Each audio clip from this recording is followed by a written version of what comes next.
बिना सूचना फलकरे चली ड्रेन और रास्ता काम प्रशासन जानी शुणी चुप थिबा अभियोग।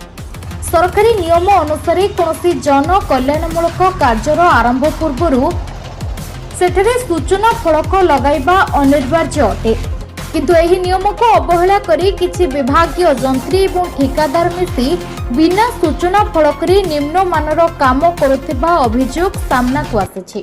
सरकारी टंका दुरुपयोग और हरिलुट हेउथिबार आशंका मध्य उठिछि। ये बुलवा लोग आइबा कीड़ा बुले आइबा लग मिले कीड़ा बने छ एटा बोल को ई बड देखले लोग मन को देखले बड बनाएले बड मस्त कीड़ा से बड बनाएबा कथा बोल साप पूरा कीड़ा ई बाटे सी बाटे बड बने दिखो जटीटा।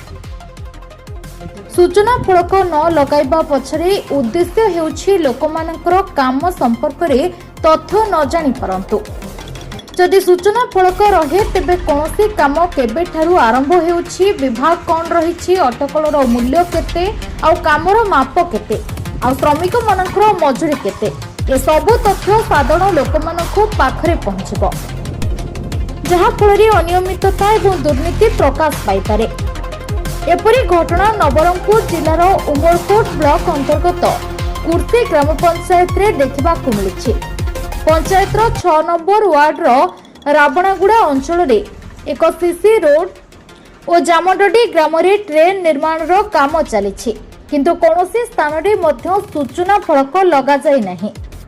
एही कारणरू स्थानीय लोक माने रास्तार अटकलर मूल्य, लंब एवं प्रस्थ सहित कामर विवरणी विषय अज्ञात रहिछन्ति, जहा फल रेवणागुड़ा एवं जामडडी ग्राम लोकमानक मध्यरे असंतोष देखा दैछि। एही परिस्थिति रे जिला प्रशासन शीघ्र हस्तक्षेप करी उक्त कार्य गुड़िकर तदंत एवं निरीक्षण करने ग्रामवासी माने दाबी करिसेंति। नवरंगपुर जिल्लारू नरसिंह बाघक रिपोर्ट संभव टाइम्स।